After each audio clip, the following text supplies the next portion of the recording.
बरेली में आज पैनी नजर सामाजिक संस्था के प्रदेश अध्यक्ष एडवोकेट सुनीता गंगवार ने प्रदेश कार्यालय पर एक प्रेस वार्ता बुलाकर यूक्रेन में फंसे छात्रों की समस्या पर सरकार को आड़े हाथ लिया। अध्यक्ष ने कहा, यूक्रेन में फंसे भारतीय छात्रों की जिम्मेदारी भारत सरकार की है, जो आज यूक्रेन में फंसी विद्यार्थी दुर्दशा व मौत का तांडव देख रहे हैं। उसके लिए सरकार के पास समय था जब वह समय से अपने विद्यार्थियों को भारत सुरक्षित बुला सकती थी, लेकिन केंद्र सरकार अपनी चुनावी रैलियों में मस्त है। प्रधानमंत्री नरेंद्र मोदी अपनी चुनावी रैलियों को उन छात्रों से अधिक महत्व दे रहे हैं जो मौत का तांडव देखकर जिंदगी की भीख मांग रहे हैं। अपने देश की सरकार से शायद भारत का इतिहास उठाकर देखा जाए तो देश में कभी भी ऐसी सरकार नहीं बनी है जो ऐसी परिस्थितियों में भी राजनीतिक लाभ उठाने के लिए कार्य कर रही है, ना कि देश के नागरिकों के सुरक्षा पर अपनी कोशिश कर रही हो। सुनीता गंगवार ने कहा, अगर उन छात्रों के साथ कोई घटना घटती है तो इसके लिए सिर्फ भारत सरकार जिम्मेदार है। सरकार के पास ना तो समय की कमी थी ना ही संसाधनों की। वहां तड़पते बिलखते छात्रों ने पूरे देश से अपील की है, यहाँ के मीडिया से अपील की है कि भारत सरकार हमारे लिए कोई मदद नहीं दे रही है, हम सुरक्षित नहीं हैं। जैसा कि गोदी मीडिया दिखा रहा है वह गलत है। ऐसी वीडियो बनाकर छात्र वायरल कर रहे हैं और अपनी जिंदगी की भीख मांग रहे हैं। यह मंजर दिल दहला देने वाला मंजर है।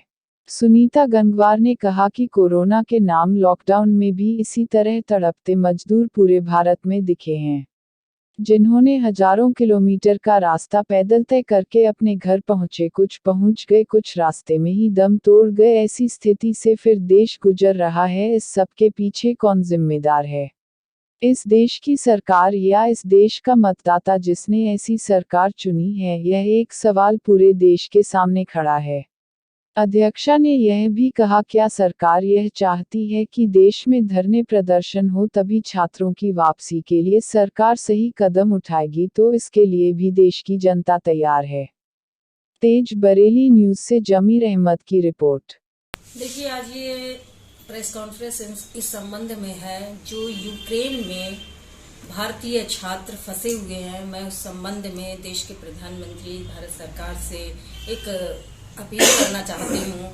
और जो वर्तमान स्थिति छात्रों की हो रही है, बद से बदतर हालात होते जा रहे हैं। जो युद्ध चल रहा है उस युद्ध को लगभग 10-12 दिन हो चुके हैं, उसके बाद भी वहां बच्चे फंसे हुए हैं। इतना समय मिला था भारत सरकार को कि अपने बच्चे वापस हम ला सकते थे, और इसके बाद भारत सरकार किस चीज का इंतजार कर रही है? क्या हालात सुधरने का इंतजार कर रही है? और हालात सुधरने के नाम पर उन बच्चों को क्या मार नहीं रहे हैं? अभी आपको हालात पता चले होंगे कि कई बच्चे, 4-5 बच्चे उसमें मारे जा चुके हैं, जो सोशल मीडिया पे और तमाम मीडिया पे वो दिखाया जा रहा है। बच्चे बराबर अपील कर रहे हैं, भारत सरकार से अपील कर रहे हैं, अपनी वीडियो बना बना के डाल रहे हैं, संपर्क करने की कोशिश कर रहे हैं। इतनी दयनीय स्थिति बच्चों की हो चुकी है। ये सरकार को समझना चाहिए, मोदी जी को समझना चाहिए। आप प्रधानमंत्री हैं, देश की जनता ने आपको प्रधानमंत्री के पद तक पहुंचाया है, एक विश्वास करके आपको पहुंचाया है। देश का प्रधानमंत्री पूरी देश की जनता के लिए एक अभिभावक के समान होता है कि वो हमारा रक्षक है, हमारा अभिभावक है। लेकिन देश के प्रधानमंत्री जी अभिभावक जैसी भूमिका अदा नहीं कर रहे हैं। एक बड़ा सवाल उनके ऊपर खड़ा हुआ है, आखिर वो इस तरह की हरकत क्यों कर रहे हैं? वो अपने चुनाव में व्यस्त हैं, वो अपने वोट मांगने में व्यस्त हैं, वो अपनी दोबारा से अपनी उत्तर प्रदेश में सत्ता बनाने में व्यस्त हैं। क्या देश के बच्चों से ज्यादा सत्ता उन्हें प्यारी है कि हमारी सत्ता न चली जाए? अगर देश के वो बच्चों को सुरक्षित समय से ले आते तो इस सत्ता को पाने के लिए उन्हें इतनी घूमना नहीं पड़ता। देश की जनता, भारत की जनता इतनी भावुक है, उन्हें तो इसी बात पर उन्हें वोट दे देती। लेकिन देश के प्रधानमंत्री ऐसा नहीं करना चाहते। आपने इससे पहले 2 साल पहले स्थिति देखी होगी, जब कोरोना नाम की बीमारी भारत में आई थी तो उस समय लॉकडाउन लगाया था, और जो मजदूरों की स्थिति हुई थी 2-2 हजार 3-3 हजार किलोमीटर मजदूरों को अपने घर चल कर जाना पड़ा, जिसमें रास्ते में मजदूरों की क्या क्या स्थिति हुई थी। मर गए बहुत से लोग, बच्चे अनाथ हो गए, बच्चे कैसे कैसे हालात में पैदल चल रहे थे। वो ये चीजें देश भूला नहीं है। प्रधानमंत्री जी, आप ये मत समझिए कि भारत की जनता भावुक है, सारी चीजें भूल जाएगी। नहीं, आज भी देश को वो जख्म याद है, जनता को वो जख्म याद है जो भारत सरकार द्वारा दिए गए थे। उस समय भी चाहते तो उन मजदूरों को वाहनों द्वारा व्यवस्था करके पहुंचाया जा सकता था, लेकिन नहीं किया। आप उसी चीज को आज फिर से दोहराया जा रहा है। आज वो बच्चे इतनी बुरी स्थिति में देश के प्रधानमंत्री जी से गिड़गिड़ा रहे हैं, देश की जनता से भी कह रहे हैं, देश के मीडिया से भी अपनी मदद की गुहार कर रहे हैं। आखिर प्रधानमंत्री जी, इतनी कठोरता आपने क्यों अपना रखी है? आप क्यों उनको तड़पता हुआ देख रहे हैं? और सारा देश इस चीज को देख रहा है। लोग जिनके बच्चे हैं वो माता पिता उनके ऊपर कैसी गुजर रही है, ये हर माता पिता समझ सकता है। मैं भी माँ हूँ, मैं भी इस बात को समझ सकती हूँ कि ऐसे में उनके माँ बाप पे कैसी बीत रही है।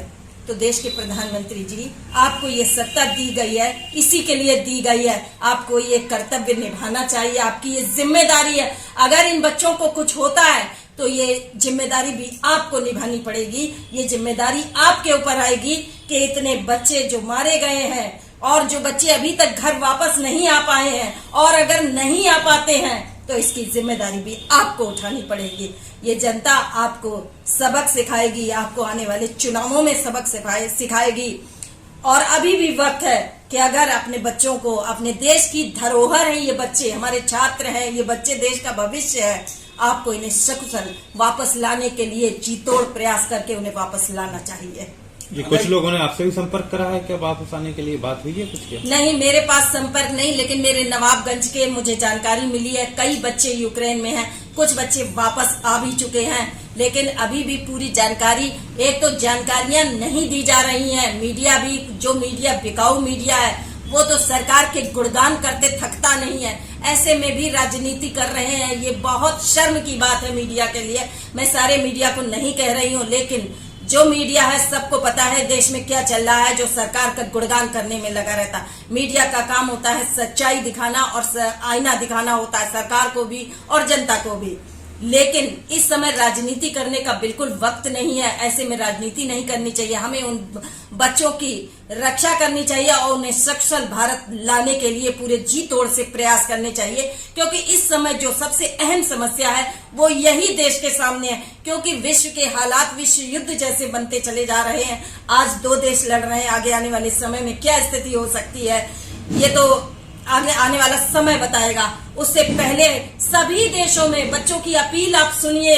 सारे और अन्य देश हैं वहां पर खाली भारत के ही बच्चे नहीं है, बहुत सारे देशों के बच्चे, उस सारे देश अपने बच्चे बुला चुके हैं, लेकिन हमारी भारत सरकार पता नहीं किस चीज का इंतजार कर रही है। अगर भारत सरकार नहीं बुला पाती है और किसी दांगी बच्चे में मदद नहीं करती है तो आपका संगठन किस तरह का कदम उठाएगा? देखिए, जब सरकार काम नहीं करती है तो एक ही चीज सबके पास होती है कि धरना प्रदर्शन, हम अपनी आवाज को उठाएं, मीडिया के माध्यम से उठाएं। क्या प्रधानमंत्री जी इस बात का इंतजार कर रहे हैं कि इसके लिए भी लोग धरना दें, बच्चे वापस बुलाने के लिए धरना दें? अगर इसी चीज का इंतजार कर रहे हैं तो ये भी आरंभ हो जाएगा।